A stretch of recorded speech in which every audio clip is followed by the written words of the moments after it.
Bien. Entonces, la historia clínica también es tan antigua como la semiología y como lo ves también la medicina. Este documento nace en Grecia, donde su creador fue el gran filósofo griego Hipócrates. ¿Cómo vamos a definir este documento tan importante?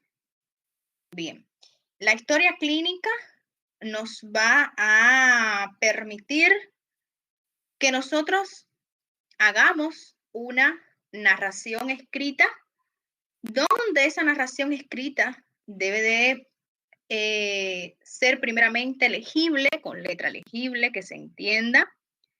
Debe de ser una narración clara, una narración que sea detallada, pero a la misma vez tiene que ser precisa y concisa. O sea, ¿qué es lo que nosotros queremos plasmar para que después, cuando otra persona lo lea, se pueda conectar rápidamente con la historia que estamos contando y pueda entonces tener los elementos más importantes?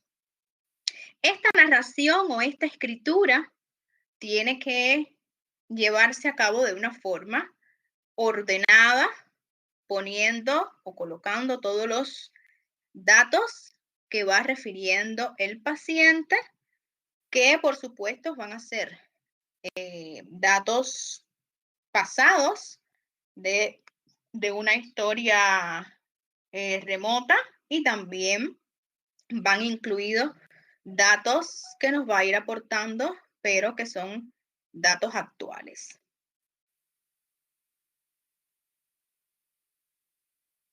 Esta historia clínica también, por supuesto,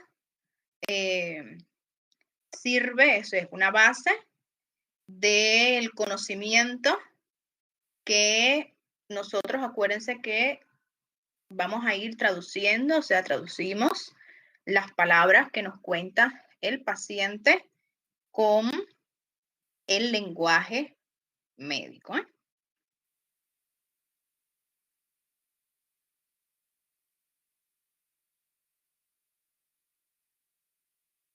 Bien, aquí en este documento que es llamado Historia Clínica, nosotros vamos a recoger todos los datos que vamos a ir obteniendo de la anamnesis, que no es más que el interrogatorio que le vamos a realizar al paciente.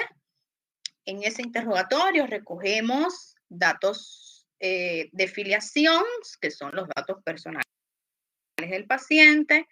Vamos a dejar plasmados los antecedentes que presenta el paciente, antecedentes que son personales de él, tanto generales como patológicos, los antecedentes de sus familiares, antecedentes de familiares de primer grado, que son lo más importante, y también recogemos lo que sería el examen físico una vez que le hagamos una revisión por partes, un interrogatorio de síntomas generales, de síntomas que corresponden a áreas regionales del cuerpo, y después síntomas que son ya más específicos de sistemas y aparatos. Y después entonces plasmamos, una vez que nosotros realicemos el examen físico general, examen físico regional y por aparato, plasmamos entonces aquellos datos positivos que nos van a servir para llegar a un diagnóstico presuntivo. Como bien ustedes están observando en la diapositiva, que podemos resumir con 3 palabras o podemos definir a la historia clínica con 3 palabras. Es un documento breve, es un documento conciso porque tiene información precisa y detallada, y es un documento veraz. Vamos a ver ahora, o sea que todo lo que está plasmado ahí tiene una veracidad por parte del paciente y también por parte del profesional que la realiza. Esta historia clínica es muy importante, es un documento, no es muy, es súper importante en superlativo. Es un documento, perdón, que tiene una importancia legal porque en algunos momentos determinados es la prueba que tenemos los profesionales para podernos salvar, o también, así como nos salva en algunos momentos, en otros momentos nos puede derrotar o hundir. Bien, en ella también este documento sirve como un nexo, nos comunica con el paciente, ya vamos entablando una relación más personal, y también le vamos dando al paciente esa comodidad, esa confianza que necesita él para entonces poder colaborar sin ningún tipo de problema con el personal sanitario que lo está atendiendo. Otra de las importancias que le atribuimos a este documento, que es la historia clínica, que bueno, que después de realizar, de cumplir y de completar con todas sus partes, entonces nos permite llegar a ese camino del que yo le estaba hablando ayer, con el final feliz, que es de llegar a un diagnóstico, o sea, de diagnosticar esa afección del paciente. También otras importancias que le es atribuida a la historia clínica es que nos sirve para recoger datos estadísticos para poder realizar trabajos científicos, bien, datos que tienen que ver con respecto a patologías, que a partir de eso se llevan a cabo todas las pesquisas médicas. Y también tiene una función administrativa porque se contabiliza la parte fundamental del tratamiento del paciente, o sea, del tratamiento farmacológico, o sea, se lleva una administración de los fármacos que son utilizados por el paciente. Bien. Bien, ¿cuáles son los tipos? ¿Cuántas variedades de historias clínicas existen?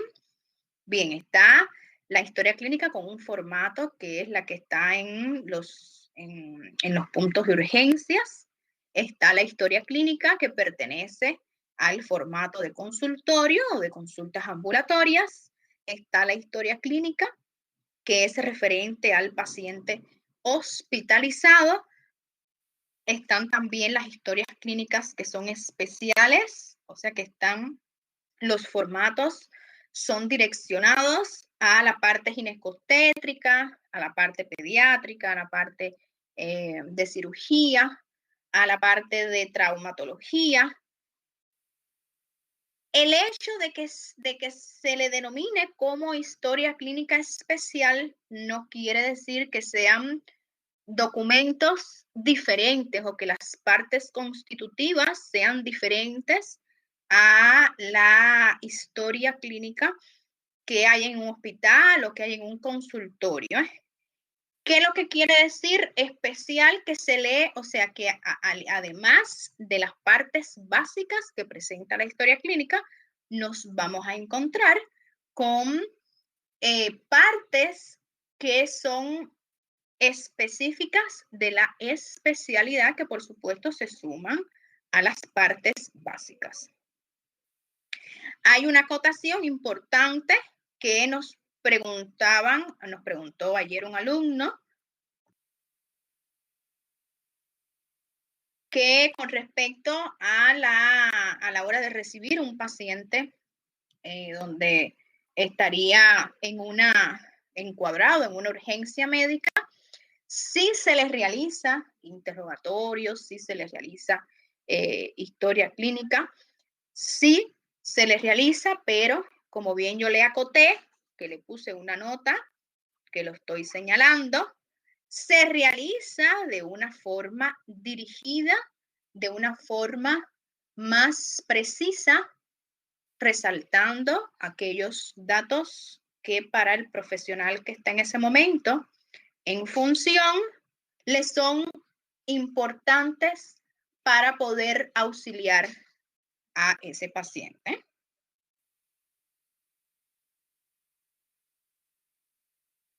Bien, ahora vamos a conocer las partes básicas, las partes que constituyen una historia clínica. En primer lugar, tenemos la anamnesis. En la anamnesis se recogen todo lo que son los datos de filiación. Vamos a ir detallando cada uno de ellos y cuál es por qué yo necesito precisar de esos datos de filiación. Bien, también tenemos como parte de la anamnesis recoger el motivo de consulta o el motivo en este caso de los pacientes hospitalizados, de la internación. Está la historia de la enfermedad actual, que sería en este caso un componente importante, porque ahí es donde se cuenta la historia de lo que le sucedió al paciente y el por qué está en el servicio. Los antecedentes patológicos familiares, antecedentes importantes que son personales del paciente. En ellos podemos recoger los patológicos y los no patológicos. Más adelante les preciso cada uno de ellos. Después llega el momento de realizar el examen físico general, regional y por aparatos o sistemas. Después, por parte de enfermería, por eso se los coloqué entre paréntesis, que lleva la hoja de signos vitales, porque son ellos quienes recogen esos datos al examen físico, esos signos al examen físico. Después, entonces, tendremos la hoja que colocamos el diagnóstico presuntivo cuando ya tenemos todos los síntomas y todos los signos como datos positivos para poder entonces realizar una presunción del diagnóstico. Después tenemos los estudios, una hoja que lleva la solicitud de los estudios complementarios para realizarle al paciente para que de una forma u otra complementen ese diagnóstico presuntivo o nos den el diagnóstico definitivo. Después tenemos que colocar el tratamiento.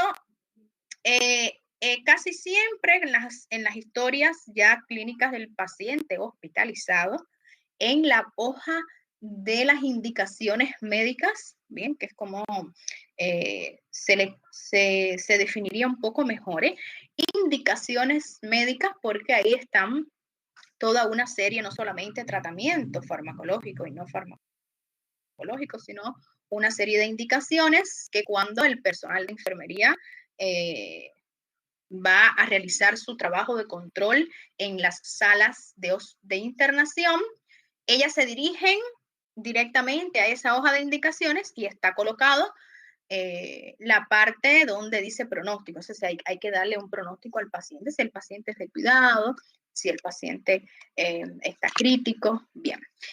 Y después, por último, tenemos la evolución. La evolución generalmente es una parte de la historia clínica que es larga. ¿Por qué es larga? Porque es dependiendo de la estadía. Claro, si estamos atendiendo a un paciente hospitalizado, dependiendo de la estadía de internación de ese paciente, entonces nosotros tenemos que seguirlo diariamente y tenemos que realizarle una evolución con un comentario posterior a esa evolución. En ese comentario, ahí se recoge la impresión que por parte del personal médico tenemos con respecto al paciente, si tiene mejoría, si no tiene mejoría, y qué es lo que nosotros creemos que le falta para poderle realizar al paciente. Lo tenemos que dejar plasmado en el comentario. Y si hay algún dato de importante que se le deja al personal de enfermería, entonces también se plasma. Todo esto de la historia clínica es importante que cada paso que el personal médico dé con la historia clínica siempre tiene que llevar colocado fecha, hora y sello profesional, por supuesto, con la firma del médico que atiende, porque acuérdense, no pueden dejar de llevar en cuenta que se está tratando de un documento, aparte de ser un documento médico, es un documento que tiene carácter legal. Bien. En el caso de que nosotros estemos tratando con un paciente ambulatorio, en una consulta, en el consultorio, en la unidad de salud familiar, acuérdense que también ahí se le abre un expediente al paciente, o sea, se le realiza la historia clínica. Y cuando ese paciente vuelve a consultar, entonces nosotros tenemos que ver la historia clínica, leer cuál fue su última consulta y entonces en el caso de que sea una consulta de seguimiento, entonces también le tenemos que hacer una evolución con su comentario. Bien, por eso les digo que estas partes de la historia clínica son partes básicas. Ahora bien, tenemos que ubicarnos, orientarnos en cuál espacio es que nosotros estamos. Si estamos en un espacio de consultorio, bien, si estamos en un espacio de hospital, en una internación, o si estamos en algún servicio especializado, de acuerdo al escenario, nosotros vamos a tener la historia clínica, que es un formato único, es un formato también, por llamarlo así, universal. Creo yo que, bueno, cada ministerio de salud de cada nación, de cada país, tendrán sus pequeñas diferencias de unos con otros, pero en síntesis, el formato es universal, o sea, las partes son iguales, ¿bien?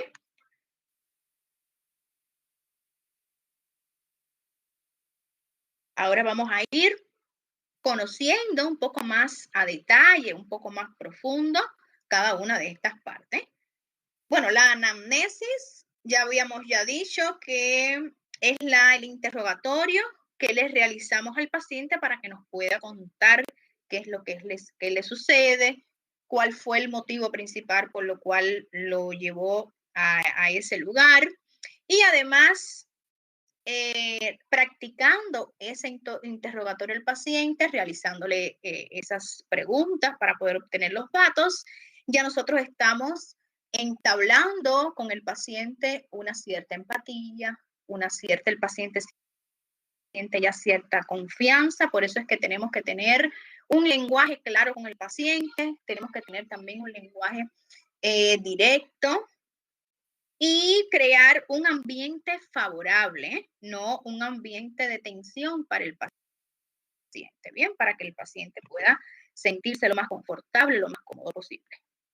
En este interrogatorio, ¿qué es lo que el médico debe de buscar? O sea, debe de buscar el mayor número de datos posibles y debe de ella ir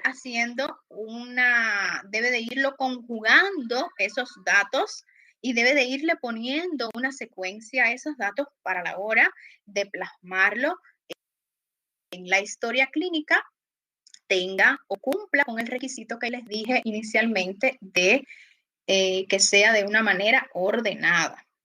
En el apartado de la anamnesis, cuando nosotros estamos en la parte de filiación, ¿qué es lo que va ahí? ¿Qué es lo que nosotros vamos a recoger ahí? Bien, ahí se recoge nombre y apellidos del paciente, el servicio en el cual está el paciente, si es servicio de clínica médica, si es servicio de cirugía, de traumatología, de urología, ¿bien? Se coloca el número de cama que presenta el paciente también, que está designado, que fue designado, la edad del paciente, el sexo, el estado civil, la raza, la ocupación, la procedencia del paciente, o sea, de dónde, de qué área procede el paciente, si es un paciente nacional y si es un paciente extranjero, bueno, qué nacionalidad presenta. La escolaridad también es importante para nosotros poder orientarnos frente a qué tipo de pacientes estamos, qué tipo de lenguaje vamos a usar con el paciente. Hay algún personal sanitario que a veces puede ser por la correría del trabajo, puede ser, no sé, por otros motivos, que olvida un poco ese detalle y entonces le comienza a hablar al paciente en términos médicos, en lenguaje científico, y entonces el paciente como que no entiende, puede sentirse incómodo, y eso es un elemento importante a llevar en cuenta. Acuérdense que aquí todo cuenta, aquí todo es importante y todo vale. Bien, con la edad nosotros nos vamos a orientar en cuáles son los trastornos más frecuentes que pudiera estar afectando a ese individuo.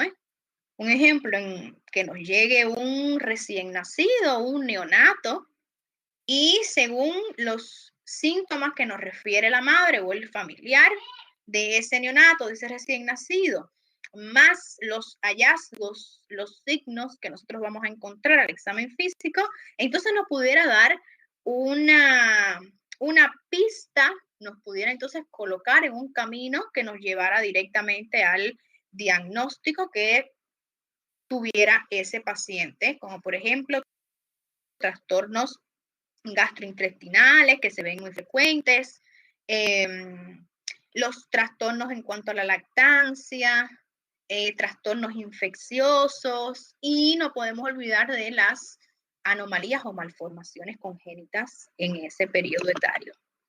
También, si con respecto a la edad nos llega un paciente pediátrico de edad preescolar, bueno, entonces ahí acuérdense que enfermedades infectocontagiosas, las enfermedades eruptivas, bien, sarampión, rubiola, escarlatina, enfermedades también que pueden comprometer al aparato respiratorio. Y muy importante, cuando nos llega un paciente así tan pequeño, ya sea un lactante, ya sea un transicional, ya sea un escolar, en el caso de que tenga fiebre, es un signo que debemos de atenderlo rápido. ¿Por qué? Porque en estas edades la temperatura tan alta puede conllevarlo a una convulsión febril. Bien, ya cuando recibimos un paciente un poco más entrado en edad, como por ejemplo en la pubertad, ahí entonces algunos de los trastornos más comunes son trastornos psíquicos propios de la adolescencia, trastornos endocrinos. Acuérdense que ya en esta parte, en esta etapa etaria, las hormonas juegan un papel muy importante. Acuérdense que regulan muchas funciones, muchas partes del organismo, órganos que están bajo un cambio, están sufriendo modificaciones, están sufriendo transformaciones. Ya en edades un poco más avanzadas, como es la edad adulta o el joven adulto, ahí entonces tenemos que siempre pensar en las enfermedades venéreas, enfermedades de transmisión sexual, enfermedades metabólicas, diabetes mellitus. También es válido pensar en trastornos cardíacos, en en trastornos también gastrointestinales, como es la úlcera. Y en el caso ya de la tercera edad, de la vejez, siempre orientarnos también a los que son trastornos en la esfera emocional, trastornos también en la esfera psíquica. Estamos también, tenemos que orientarnos en procesos malignos, o sea, las neoplasias, que también tenemos que llevar en cuenta no solamente en la edad, en la tercera edad, sino también que es importante pensar en estas enfermedades malignas en la fase también adulta.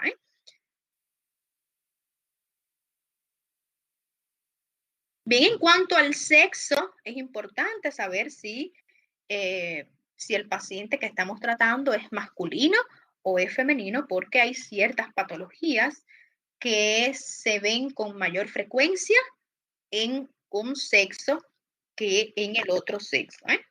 Como por ejemplo, en el hombre vamos a ver más frecuente la neoplasia gástrica, o sea, son diagnosticadas más las neoplasias gástricas en el hombre que en la mujer, también trastornos que afectan el pulmón. Vamos a ver también los trastornos cardíacos, como es el infarto, que son más susceptibles de padecer los hombres que las mujeres.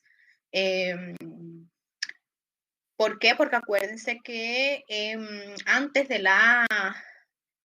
climaterio, los estrógenos son cardioprotectores.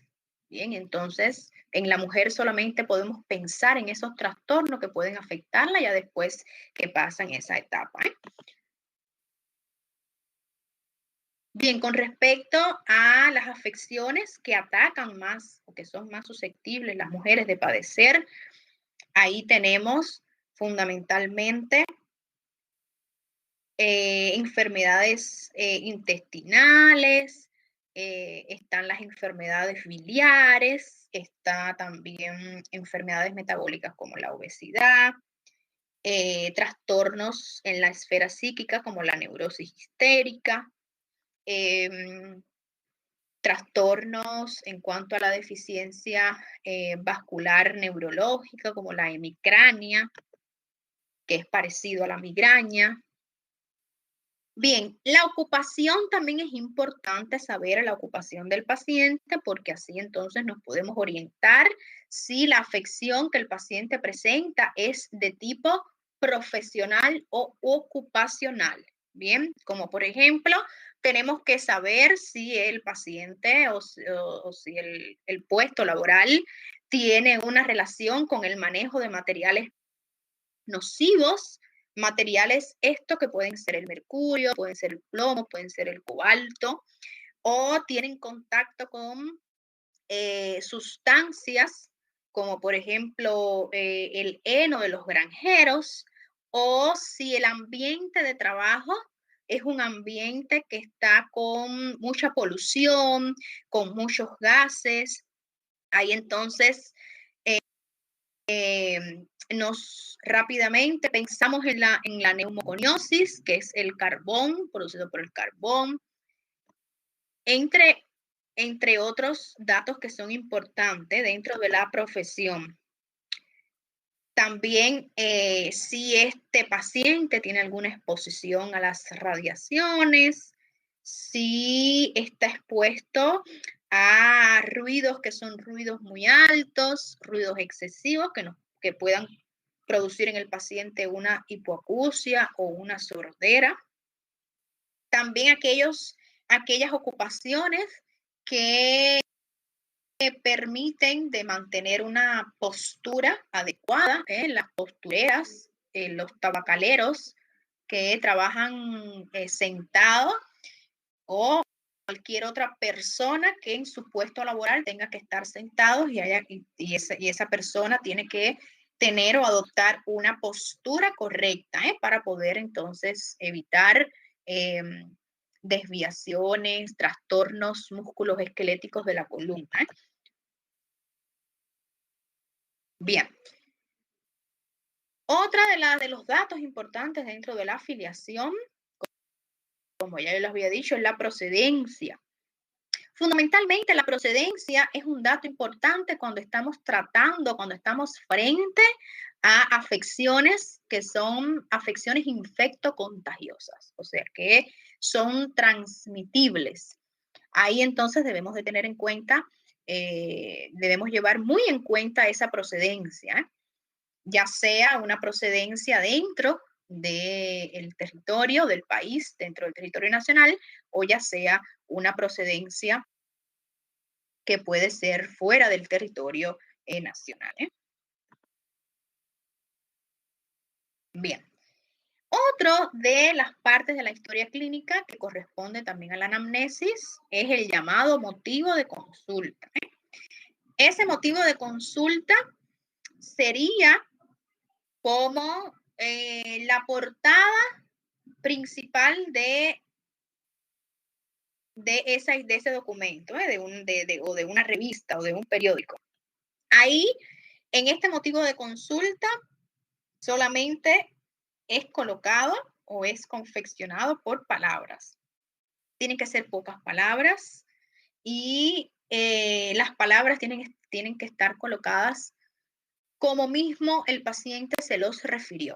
El motivo de consulta no puede ser colocado, no puede ser escrito por términos científicos, por términos médicos. Eso es importante también que ustedes lleven en cuenta. Solamente este motivo de consulta es confeccionado por las palabras propias que le refirió el paciente. Bien.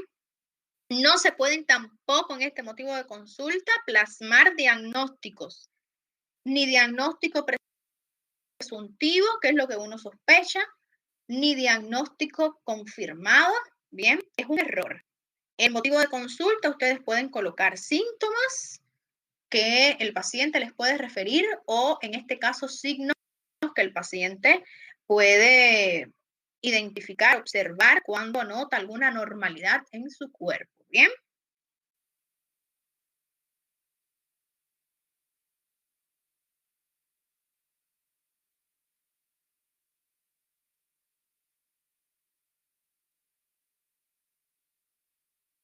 Sí, sí se puede. Sí, sí se puede colocar, ¿bien? En el motivo de consulta se puede colocar, pero siempre hay un síntoma dominante que es el que el paciente le va a atribuir mayor importancia, ¿bien? Entonces, para esos más de 2 síntomas que ese paciente le te va a referir, o sea, tú como médico vas a tener vas a ser precavido y solamente vas a colocar el síntoma que, según lo que te expresó el paciente, tú consideras que sería el síntoma cardinal. Bien, ya después entonces, otros síntomas que él te va a referir, tú lo vas entonces a reservar para colocarlo dentro de la historia de la enfermedad actual, que es la parte que llegamos ahora y es la parte que voy a hablar.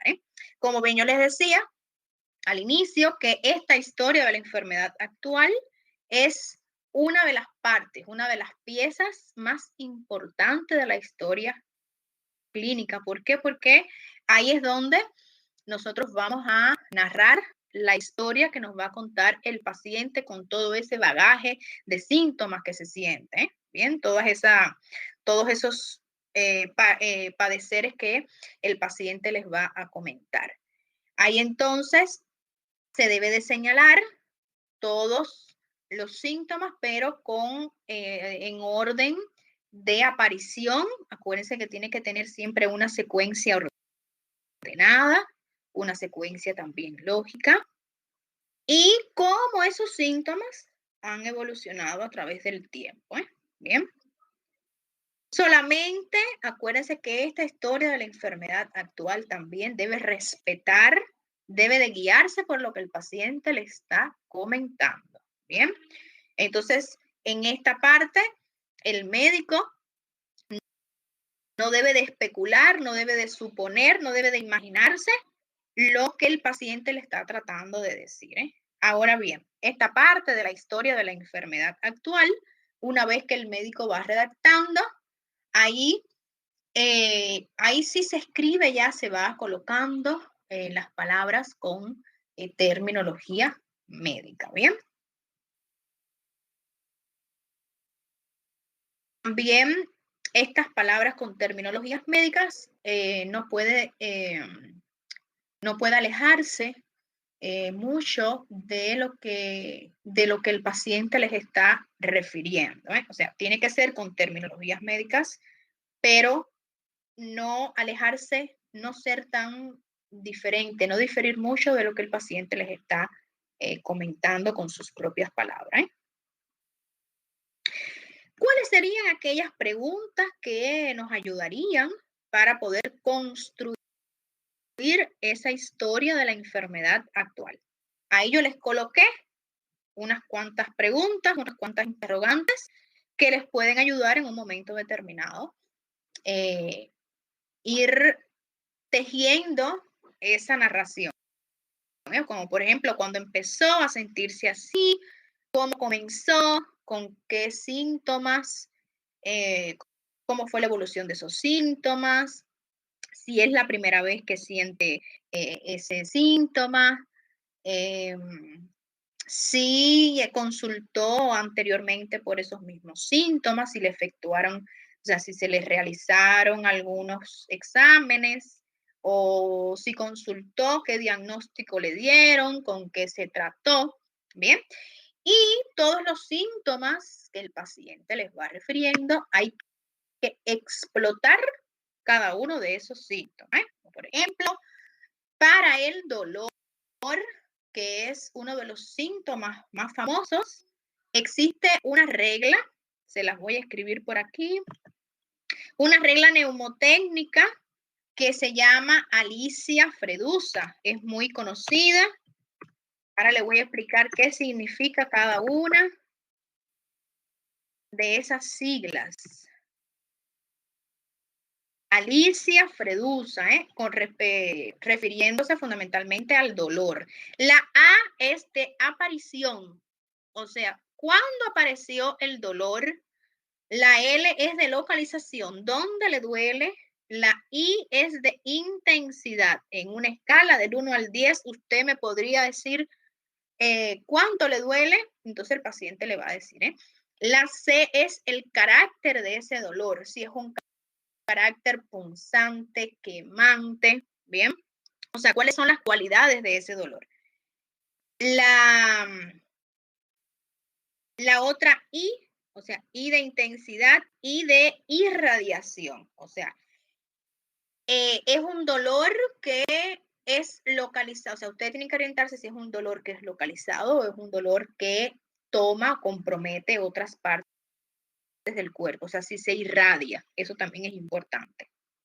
Y la A, la A de Alicia, que es la última A, es de alivio, o sea, si existe alguna posición y el paciente siente alivio, si toma algo, un analgésico, un antiinflamatorio y siente alivio.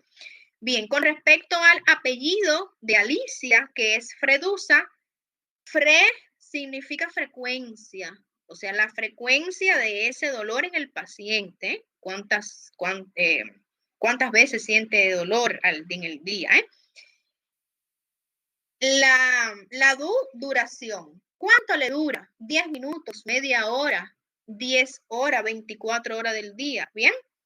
Y la SA de Fredusa serían los síntomas acompañantes de ese dolor, o sea, que aparte del dolor, usted se siente otros síntomas, ¿bien? Es un recurso, este recurso para explorar el dolor como uno de los síntomas más comunes de muchas patologías, les va a servir mucho, ¿eh?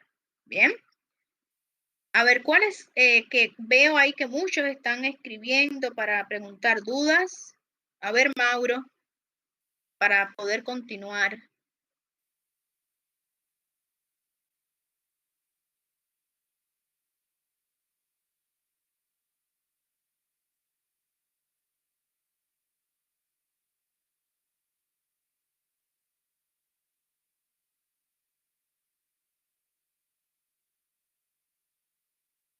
Sí, porque tienes que colocar, cuando a la hora de realizar la historia clínica, si el dolor es un dolor leve, o sea, esa escala que tú le vas a realizar a ese paciente con el dolor, tú la vas a traducir en si es un dolor leve, si es un dolor intenso, ¿bien?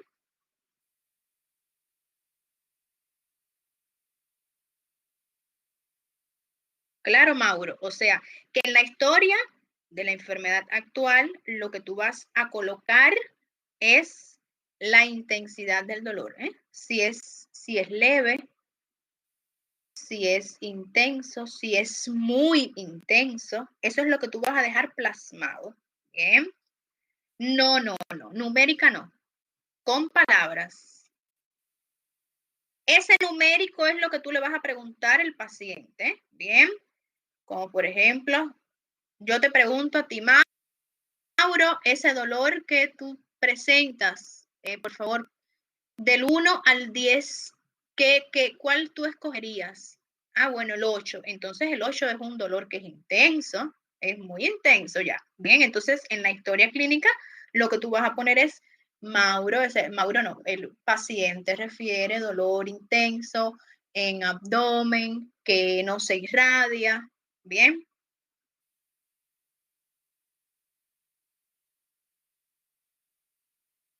Anja, bueno, entonces vamos a continuar. Bien. A la hora de realizar el interrogatorio por los síntomas que presenta el paciente por sistemas, también tenemos que ir revisando, o sea, tenemos que ir ayudando también al paciente. No tenemos que dejar solo al paciente a qué nos refiera, sino tenemos que también darle un hilo para ir conduciendo, porque el paciente no sabe realizar una historia clínica, ¿bien? Entonces, nosotros debemos de tener una guía y debemos de guiar también al paciente. Debemos de ayudarlo preguntándole, ya estamos haciendo una revisión de los síntomas por sistema. Síntomas generales, le preguntamos si ha tenido fiebre. En cuanto a la fiebre se coloca, la fiebre tiene que ser, se coloca con números si fue constatada. Si no fue constatada, se coloca así mismo. Paciente refiere a haber tenido fiebre que no fue constatada. Bien. Ahora, si fue constatada, se le pregunta de cuántos grados fue la fiebre. Paciente refiere a haber tenido fiebre de 38 grados Celsius, con lo cual se medicó. Hay que colocar qué fue lo que tomó para medicar la fiebre. Bien. Y si resolvió, o sea, si le bajó la fiebre, si no le bajó. Bien. Malestar general, se le pregunta, pérdida de apetito, cómo está su tránsito intestinal, o sea, hay que preguntar sobre la diuresis, si orina bien, si va al baño bien, que es sobre la catarsis, si defeca, que es lo que quiere decir la defecación, si presenta insomnio, si duerme bien, todos esos son síntomas generales. Si ha tenido pérdida de peso, si refiere que sí, bueno, entonces hay que preguntarle si tiene algún estimado, si le puede estimar a usted en qué tiempo, cuántos kilos bajó. Bien, todo eso es importante. En cuanto a los síntomas neurológicos, bueno, ahí se explora lo que es cefalea, mareos, si tiene problema en lo que es la coordinación, o sea, pérdida del equilibrio, si tiene paresia, si tiene parestesia, o sea, las parestesias, el hormigueo de los miembros, las parecias, la disminución de la sensibilidad, o sea, si no siente bien. En el sistema respiratorio se pregunta si tiene disnea, que es falta de aire. Claro, uno también, como yo les estaba diciendo, que es importante ubicarse con qué tipo de persona estamos hablando. Si es un personal sanitario, entonces ahí con confianza, no hay problema, ustedes podrán preguntarle todos estos síntomas con un lenguaje médico.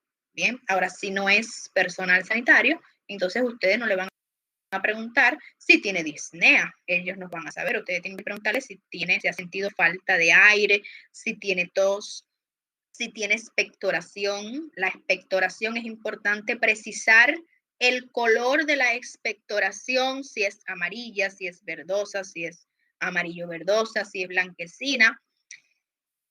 Precisar también hemoptisis, bien, expectoración con sangre, claro, no le vas a decir, uno no le va a preguntar hemoptisis así directo, ¿eh? Uno le pregunta si la expectoración es acompañada de sangre. Si presenta dolor en el tórax, que sea a un costado, que el punto de costado ya nos está orientando hacia una neumonía, o si presenta síntomas de obstrucción bronquial, que en este caso sería la falta de aire o algún ruido que sienta. Generalmente hay pacientes asmáticos que refieren un silbido, ¿eh?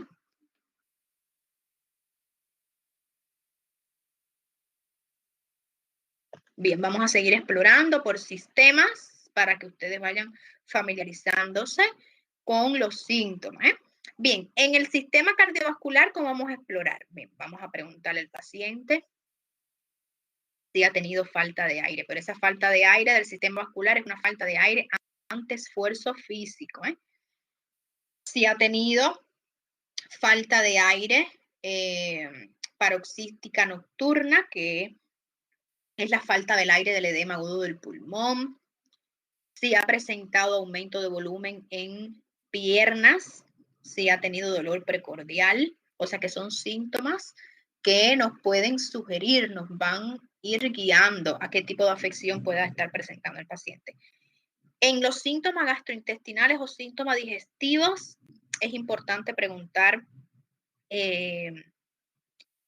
si tiene apetito, que es la voluntad o el deseo de ingerir alimentos, si presenta náuseas, si ha tenido vómitos. En los vómitos es importante precisar cuál es el carácter de ese vómito. O sea, si los vómitos fueron precedidos de náuseas o no. Si los vómitos no son precedidos de náuseas, nos está orientando a una afección del sistema neurológico. Generalmente puede ser infecciones, meningitis. Bien.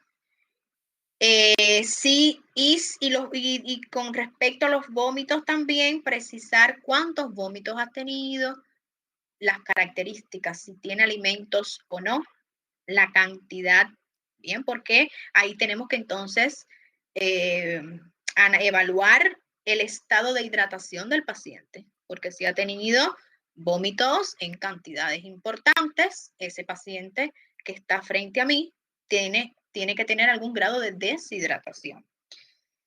Si tiene disfagia, que es dificultad para la deglución. Si tiene pirosis, la pirosis es la acidez gástrica. Si ha tenido diarreas, con la diarrea también hay que precisar. La diarrea se precisa consistencia, se precisa color, se precisa cantidad también.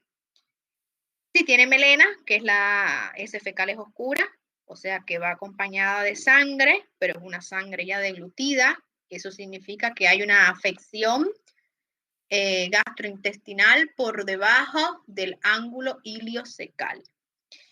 En cuanto al sistema genitourinario, preguntamos si ha presentado disuria. Disuria es dificultad para orinar, generalmente es una dificultad de carácter, es ardor al orinar, o si esta disuria es dolorosa, o sea, cuando orina le duele. Si presenta poliaquiuria, que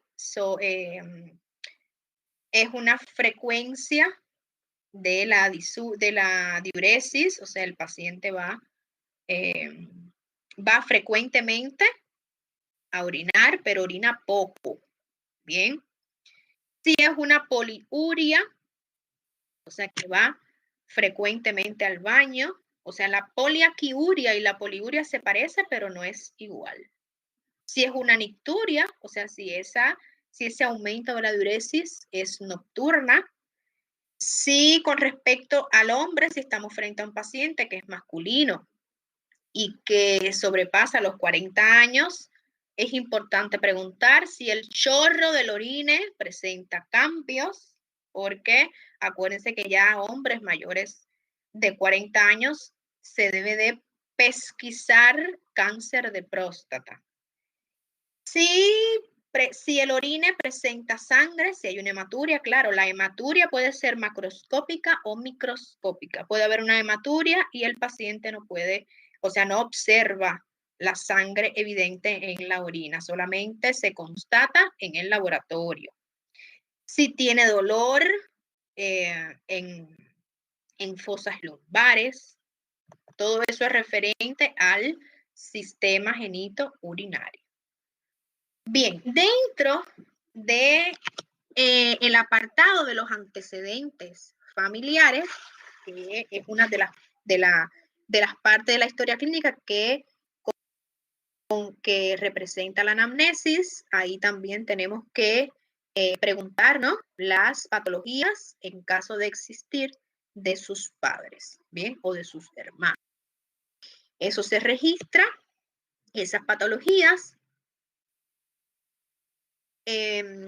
También estos antecedentes familiares son importantes porque nos pudieran orientar en caso de ser de alguna patología congénita, nos puede guiar el patrón hereditario de esas enfermedades congénitas presentes en la familia.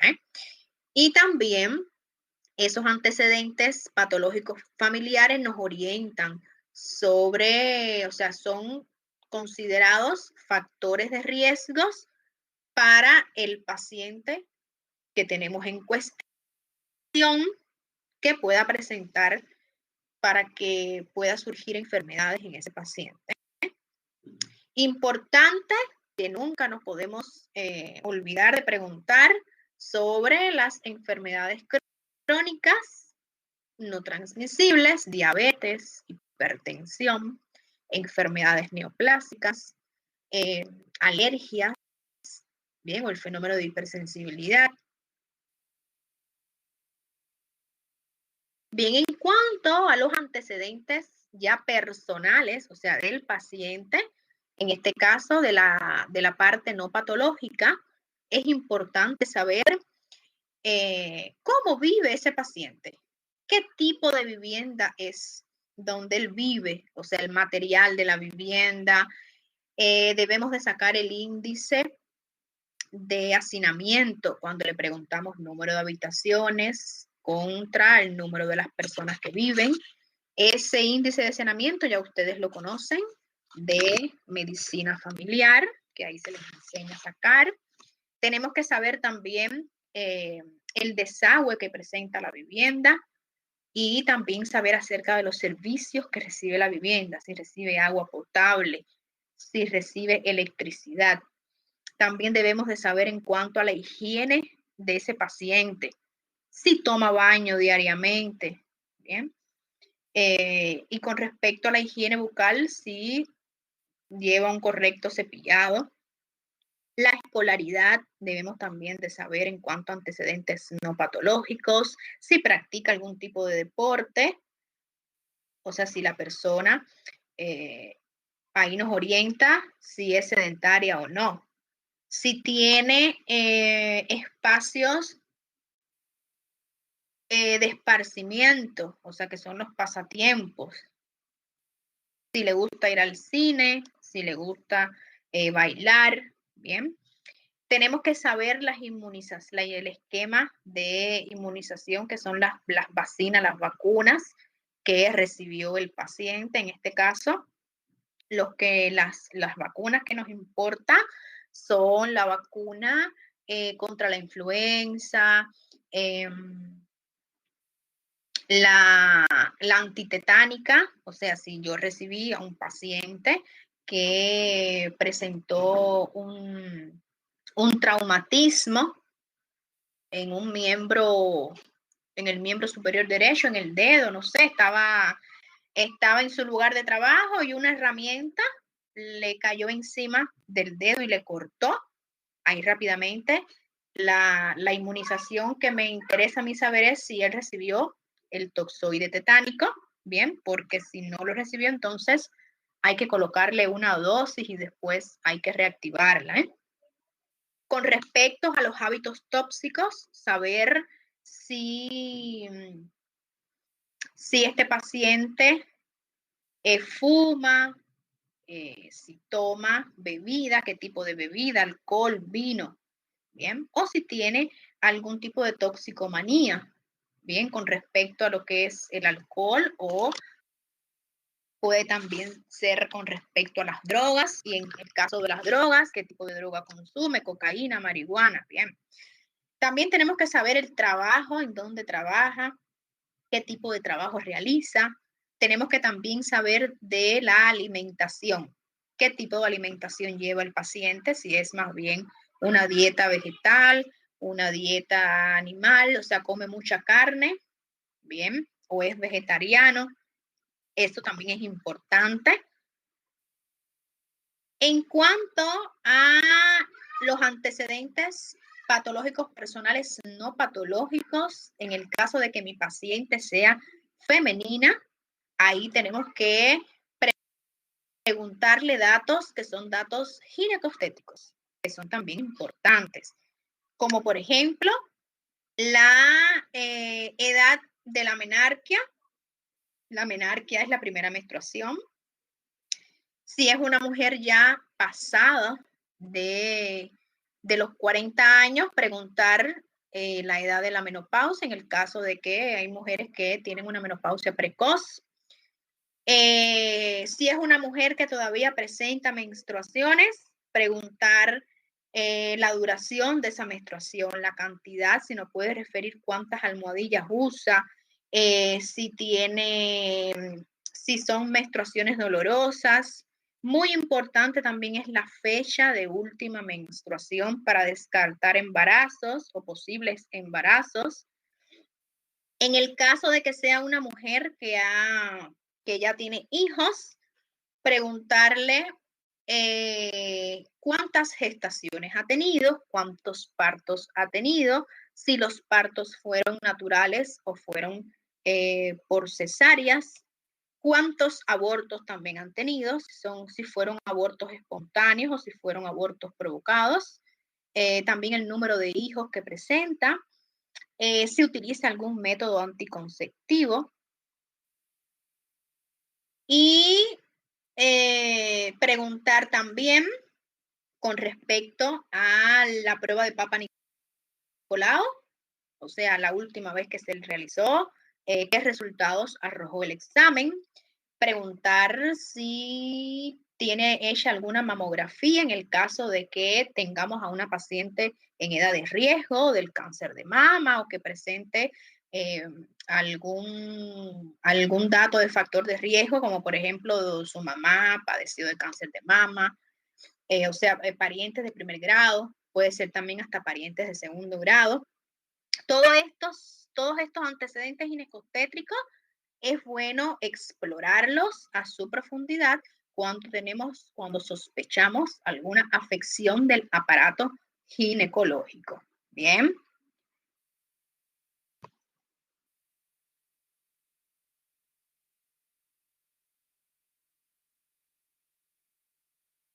Bien, vamos a continuar. Bien, en el caso de los antecedentes personales patológicos, ahí es importante preguntar enfermedades que padeció en la infancia, enfermedades, si padeció alguna enfermedad quirúrgica, o sea, si tuvo algún tipo de operación, si ha sufrido alguna vez accidentes, si ha tenido traumatismos, si ha tenido fracturas, si alguna vez le transfundieron sangre. Saber también, ya que estamos hablando de transfusiones de sangre, el grupo sanguíneo Preguntar si presenta alguna, o sea, si es alérgica o alérgico a algún medicamento, si tiene alguna alergia alimentaria o si presenta alguna incapacidad. Bien.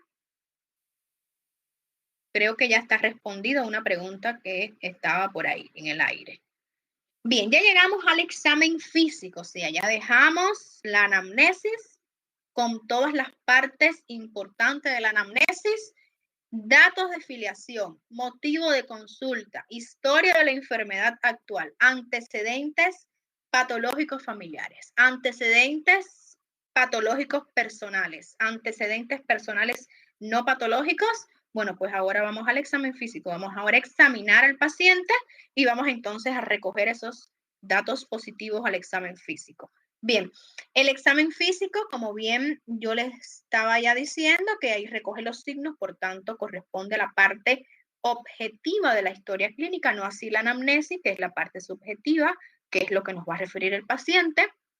Ahí ese examen físico lleva técnicas que son técnicas básicas, que ahora se las voy a decir, y se realiza un examen físico general que va a ser tema de la próxima clase. Se realiza un examen físico por regiones o regional y se realiza un examen físico por aparato y sistema. Todo eso tiene tiene un informe, eso se realiza un informe de, yo después, o sea, cada punto que vayamos tocando, yo les voy a ir diciendo cómo es que se plasma en la historia clínica el informe que se realiza del examen físico. Bien, en cuanto a los componentes básicos del examen físico, tenemos 4.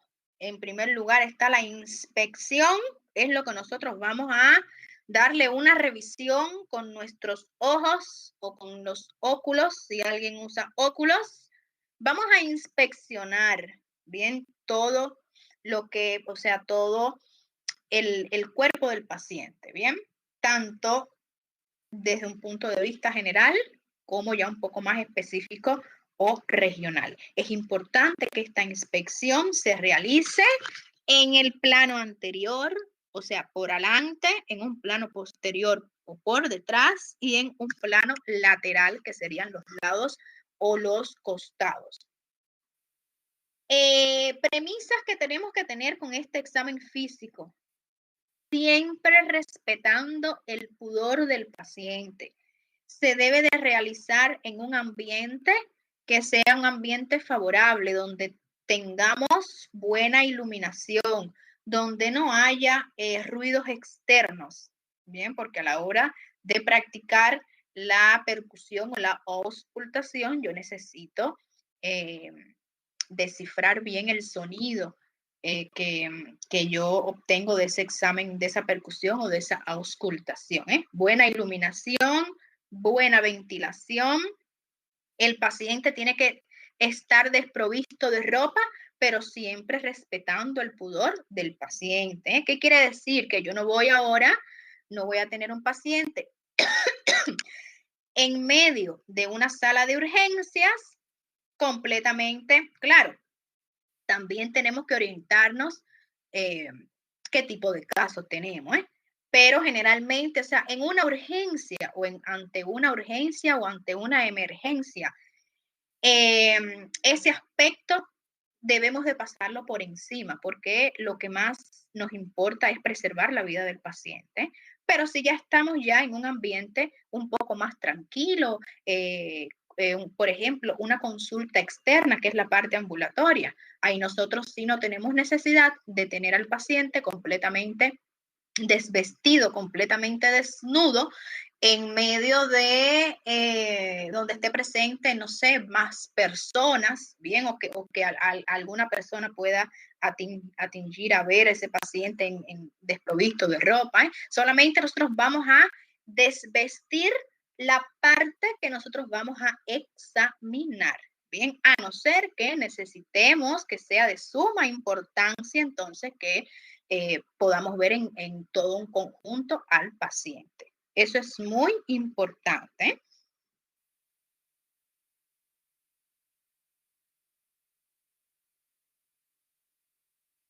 Bien. Bien, el segundo componente básico del examen físico es la palpación.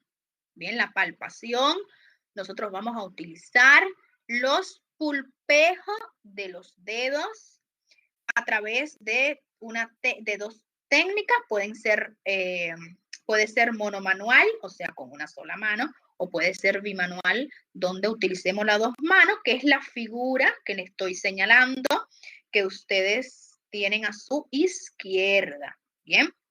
En la palpación, ¿qué es lo que vamos a definir? Vamos a definir temperatura, vamos a definir tamaño, en caso de aumento de tamaño. Vamos a definir si presenta sensibilidad. Vamos a definir si hay dolor, si el paciente tiene dolor cuando le palpamos esa zona. En caso de un aumento de tamaño, definimos forma, definimos consistencia, definimos contorno, bien, definimos movilidad.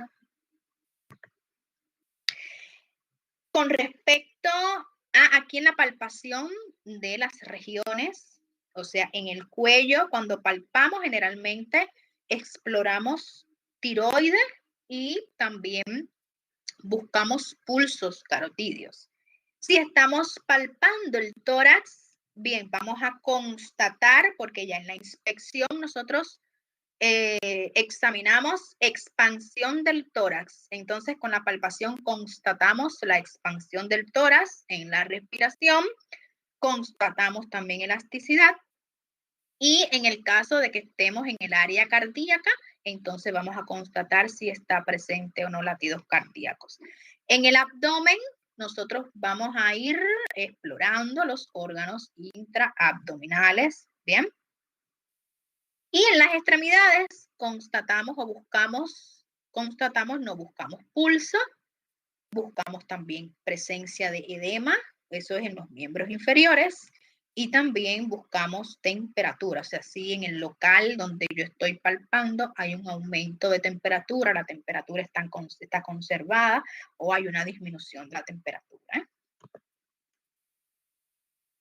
Con respecto a la percusión, nosotros vamos a través de la percusión, vamos a apreciar sonidos de los cuales esos sonidos van a ser productos de un golpeteo que se va a realizar con la superficie externa del cuerpo, bien, y con las manos del examinador o del explorador. Generalmente las zonas que se percuten es el tórax y el abdomen. Bien. La técnica es una pena que no estemos al vivo y en directo para ya irles mostrando cómo se realiza. Está la mano de apoyo en el área y con la otra mano del examinador tenemos que tener un dedo percutor. Generalmente el dedo percutor puede ser el dedo del medio o puede ser también el dedo índice. Bien. Ya después, uno con la práctica va adoptando su manera de realizar el examen físico. Bien, en cuanto a la auscultación, nosotros vamos a escuchar sonidos, diferentes tipos de sonidos. En este caso, generalmente se oculta tórax, el espacio, el área cardíaca, se oculta área pulmonar y se oculta área abdominal, cavidad abdominal. Bien. Sonido timpánico. Ahí no, el sonido timpánico va a ser producto del examen del abdomen, que es un sonido normal. Y en el tórax, cuando sentimos el sonido timpánico, nos sugiere un neumotórax. Atención. Cuando se escucha en el tórax, que está hipersonoro, o sea que la sonoridad está aumentada de intensidad, generalmente pensamos o nos puede conducir a un tórax enfisematoso. Generalmente el tórax normal es sonoro, no es ni hiper ni hiposonoro. Cuando sentimos un sonido mate, no estamos evaluando, generalmente es normal en el área abdominal, en lo que es la parte o en la transición de pulmón a hígado. Y el sonido submate ya es normal cuando escuchamos, como por ejemplo, área cardíaca, hígado, en cavidad abdominal.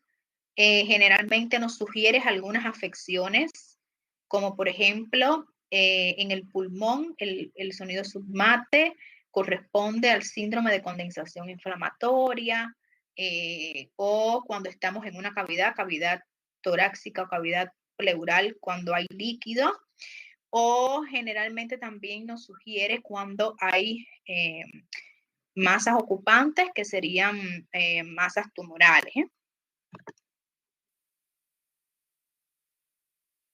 Bien, esta ocultación nos va, o sea, nosotros recogemos esos sonidos que pueden ser sonidos normales o pueden ser sonidos anormales. Se puede realizar directamente o se puede realizar indirectamente. Aquí tenemos una imagen de la forma directa que solamente nosotros colocamos, o sea, nos acercamos al paciente y nos colocamos encima del paciente para poder escuchar.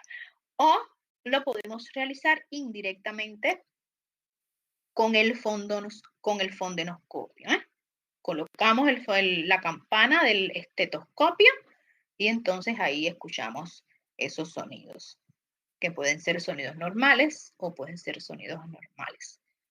En el sistema circulatorio, cuando nosotros estamos examinando auscultatoriamente el sistema circulatorio o cardiocirculatorio, perdón, abarca ya todo esto que les voy a decir, ahí evaluamos los sonidos cardíacos normales o podemos percibir soplos si hay. En cuanto al sistema de vasos sanguíneos, podemos ocultar las carótidas, se pueden también ocultar las arterias renales, en el caso esto ya más es específico, más especializado, en el área de la nefrología. Y también podemos escuchar algunos sonidos que son agregados, fundamentalmente en el aparato respiratorio. Si estamos en el pulmón, o sea, en el área respiratoria, nosotros vamos a evaluar la ventilación o evaluamos alguna alteración que haya del flujo aéreo y también evaluamos estos sonidos agregados. Y si estamos en el abdomen, lo que vamos es a evaluar los ruidos hidroaéreos. Si están presentes, si están aumentados de frecuencia y de intensidad. Fundamentalmente es importante esta evaluación auscultatoria de los ruidos hidroaéreos en el paciente, en el postoperatorio del paciente, después de una cirugía. Es muy importante. Fíjense si es importante, que es uno de los criterios para darle el alta médica a ese paciente que se le realizó una cirugía. Bien. En cuanto a los signos vitales, como bien yo les dije que forma parte de la historia clínica, los signos vitales es un apartado que está dentro de la historia clínica que corresponde al área de enfermería, completarlo, ahí se coloca temperatura, se coloca también el pulso, se coloca la frecuencia cardíaca, también se evalúa la frecuencia respiratoria, o sea que por parte, o sea, estos signos vitales se hace una evaluación doble. ¿Por qué doble?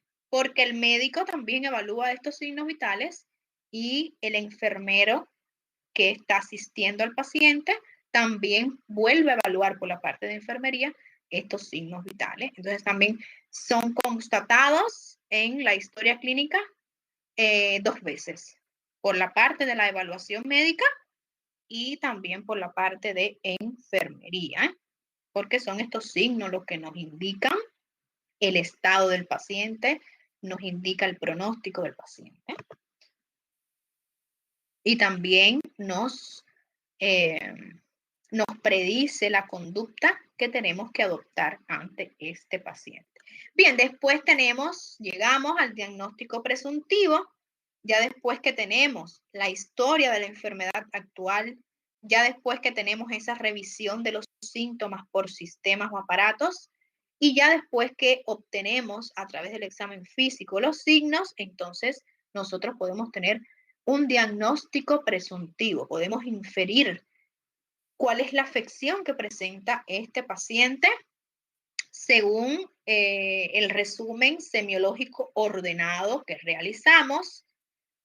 Y entonces después vamos a, este diagnóstico presuntivo da pie a que se realice el diagnóstico sindrómico, o sea, según todos esos datos positivos, se planteen los posibles síndromes, después se escoja, nos quedamos con el síndrome o también puede ser más de un síndrome, que pueda entonces nosotros podamos realizar el diagnóstico etiológico y podamos entonces quedarnos con una afección específica, con una o más de una. Después de este diagnóstico, para poder llegar al diagnóstico definitivo, ¿qué es lo que necesitamos? Necesitamos entonces los exámenes que nos complementan, que son los exámenes complementarios. Claro, esos exámenes complementarios es importante y tener una idea de que no le vamos a indicar al paciente una batería de exámenes. O sea, no le vamos a estar indicando exámenes por indicar. Tenemos que indicarle los exámenes precisos y necesarios y que nosotros consideremos que nos van a apoyar ese diagnóstico presuntivo. Ejemplo de exámenes complementarios muy utilizados son las radiografías, útiles en afecciones pulmonares, útiles en afecciones abdominales, afecciones de miembros, afecciones de la cavidad pélvica, cuando se tratan, como por ejemplo, de una fractura de pelvis. Exámenes de laboratorios, química sanguínea, orina, estudio de líquido cefalorraquídeo, bien, y todos los exámenes que ustedes saben que existen de laboratorio. Y tenemos también los exámenes electrocardiográficos cuando nosotros sospechamos alguna afección cardíaca y también alguna afección pulmonar que a través de signos electrocardiográficos nosotros podemos llegar a diagnosticar. También otros exámenes están los exámenes por imágenes, ultrasonido, resonancia magnética, tomografía computarizada, angiografías y otros estudios que son un poco más también especializados o un poco más específicos de acuerdo al área afectada, de acuerdo al miembro afectado, al aparato o sistema afectado.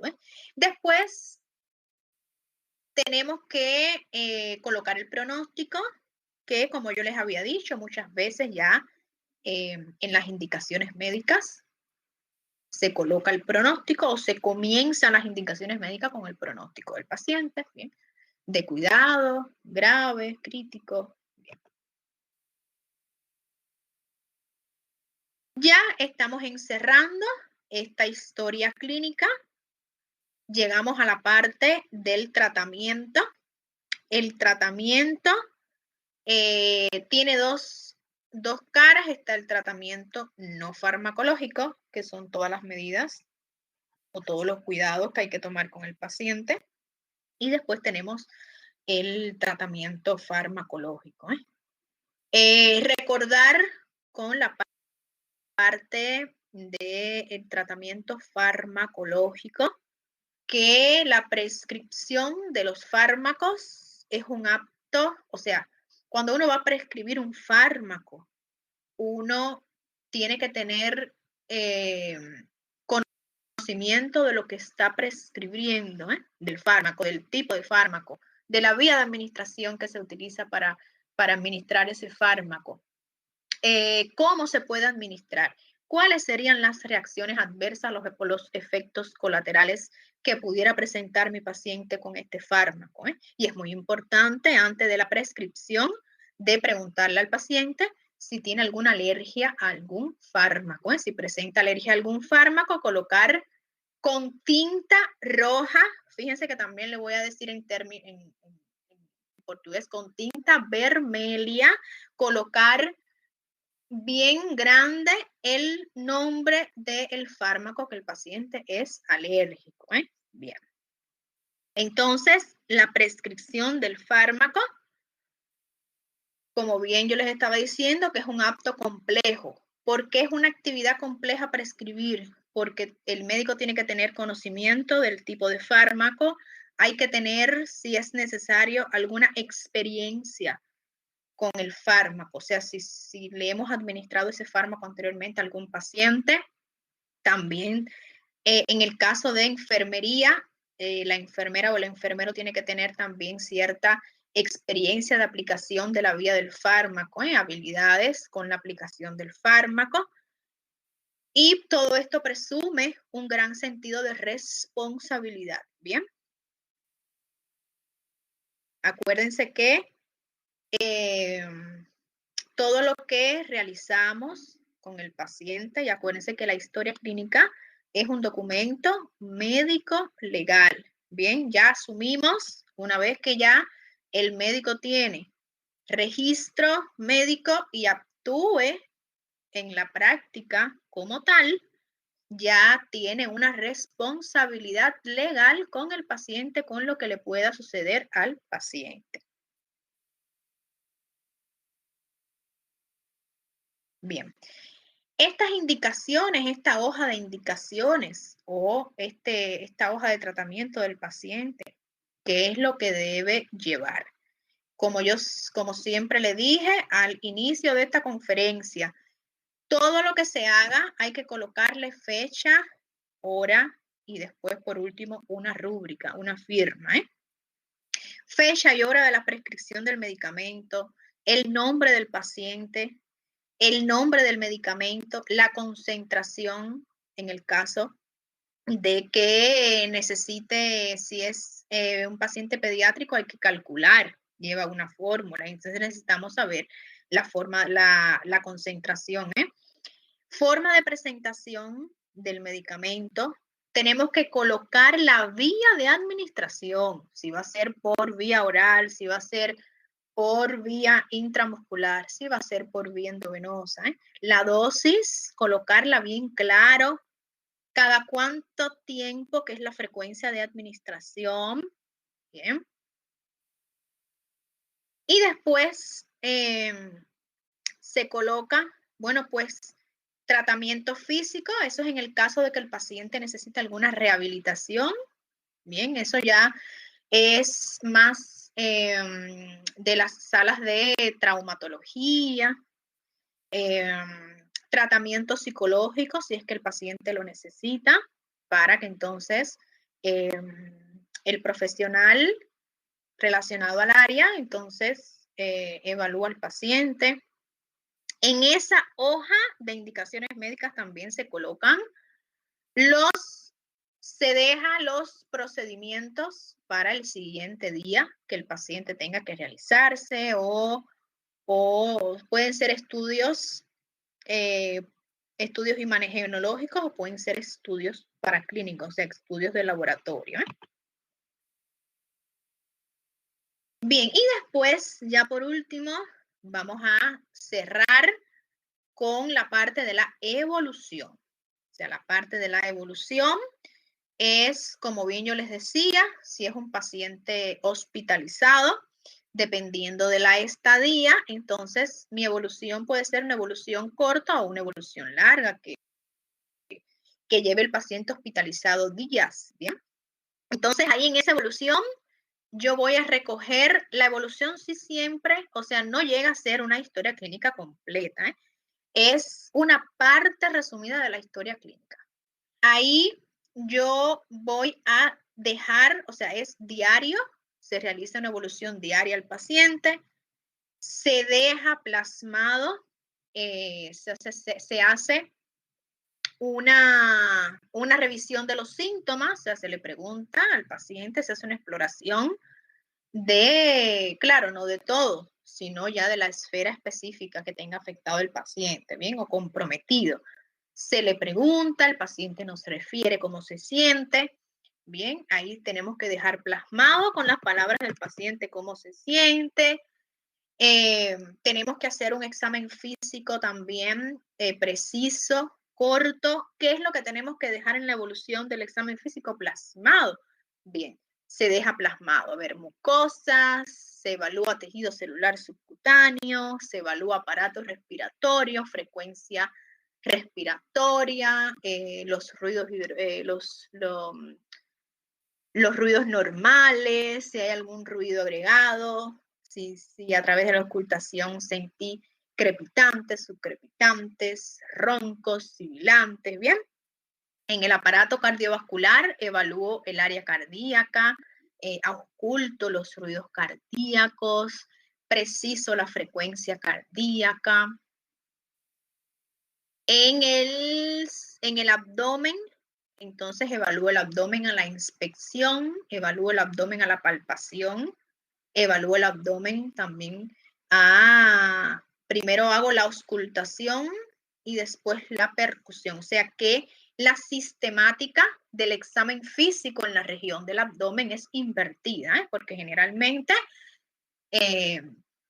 nos enseñan que es primero inspección, segundo palpación, tercero percusión y por último se ausculta. En el abdomen se invierte, se hace en tercer lugar la auscultación y en cuarto lugar se percute. ¿Por qué? Porque la percusión nos falsea a la hora de auscultar los ruidos hidroaéreos. Bien, a la hora de percutir hay un aumento fisiológico de los ruidos hidroaéreos. Entonces, por eso se hace esa inversión. Primero se ausculta y entonces, por último, se percute. Y después, lo último que plasmamos en ese examen físico de la evolución es sistema nervioso. Se evalúa si el paciente está consciente, si está orientado. Bien. No sé qué otra cosa se me quede para decirle. Bien, entonces continuamos. En esta evolución también se debe de la parte de enfermería también realiza, o sea, después de la evolución médica viene la evolución de enfermería, o sea, el enfermero, la enfermera deja un breve comentario coloca las mensuraciones, o sea, coloca en el caso de un niño el peso, en el caso de cualquier paciente la temperatura corporal, el pulso, la presión arterial, la frecuencia respiratoria y cardíaca. Se deja también plasmado la diuresis, en el caso de algún paciente con sonda, que presente sonda, se colocan los resultados de los exámenes complementarios que me llegan, que son exámenes complementarios indicados días anteriores. Los reviso y luego los comento en la historia clínica. O sea, comento el resultado con el cual llegó los exámenes complementarios y después doy mi opinión desde un punto de vista médico. Bien.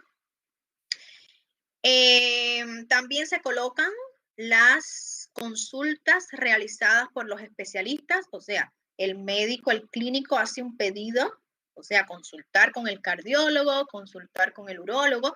Una vez que esos especialistas evalúan al paciente, yo tengo, esos especialistas tienen que dejar plasmado esa evaluación. Bien. Se hace también como bien yo les decía, una evaluación general de los síntomas, de los signos, y se colocan también aquellos síntomas nuevos que pueden aparecer, ¿bien? O aquellos signos nuevos que en un inicio no tenía mi paciente y que están presentes. Eso me habla, también me predice el pronóstico de ese paciente.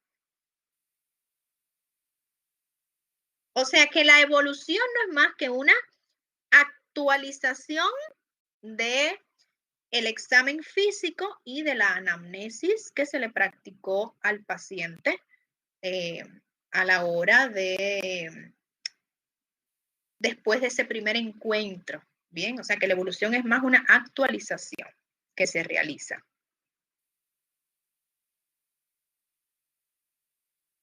Y por supuesto, como bien yo les dije, que después de la evolución, nosotros debemos de dejar un comentario. O sea, el comentario que dejamos es la interpretación desde un punto de vista médico que nosotros tenemos con todos esos datos que hemos recogido, con esa actualización del examen físico, con esa actualización de la anamnesis del paciente. Es un comentario que es breve, no es preciso escribir un tratado, bien, es un comentario bien breve después de la evolución. Y después, por último, un detalle que no lo van a encontrar, ningún libro se los va a decir, ni ningún slider va a estar colocado. Tienen que poner sello y firma. Sello, o sea, registro profesional, el número de registro profesional y la firma. O sea, cada vez que se tome la historia clínica de un paciente y cada vez que se tome la historia clínica del paciente y uno intervenga, ya sea un enfermero, ya sea un especialista o ya sea el médico tratante, hay que colocar siempre sello y firma. Acuérdense que es un documento legal. A ver, ¿cuál es la inquietud que tienen por ahí?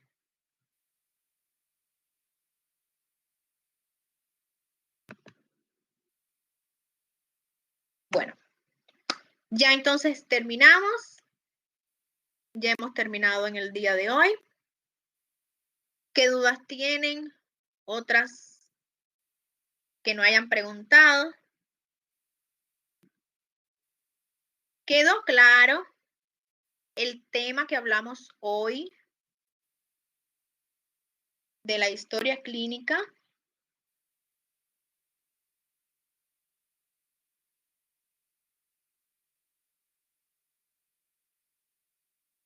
Un documento importante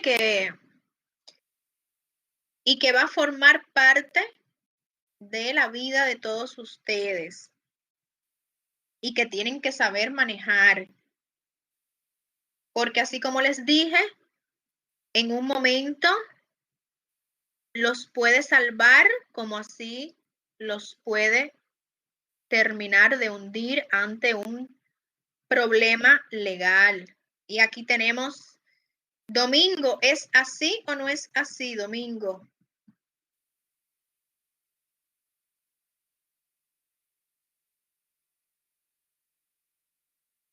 Aquí tenemos una voz experimentada en el área jurídica.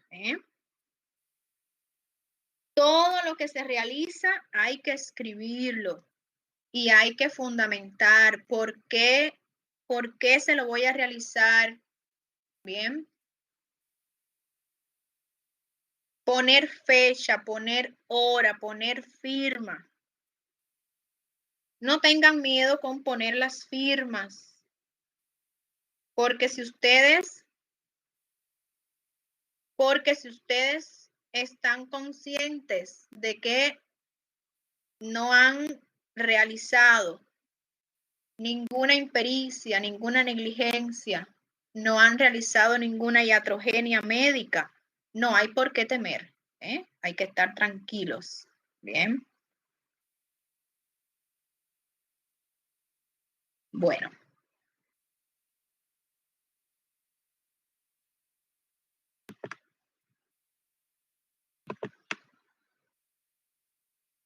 ¿No hay otra consulta, otra duda, otra pregunta?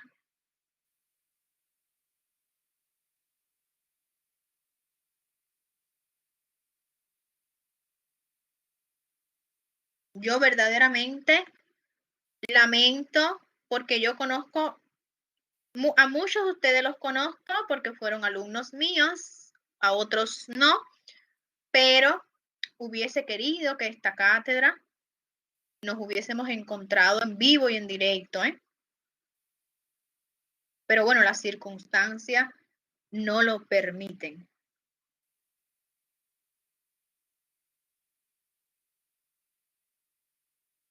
Pero bueno, vamos a acreditar en que podamos encontrarnos y podamos realizar la parte práctica, ¿eh? La parte práctica de la materia. De todas maneras, sí, el horario, ya yo hablé del horario.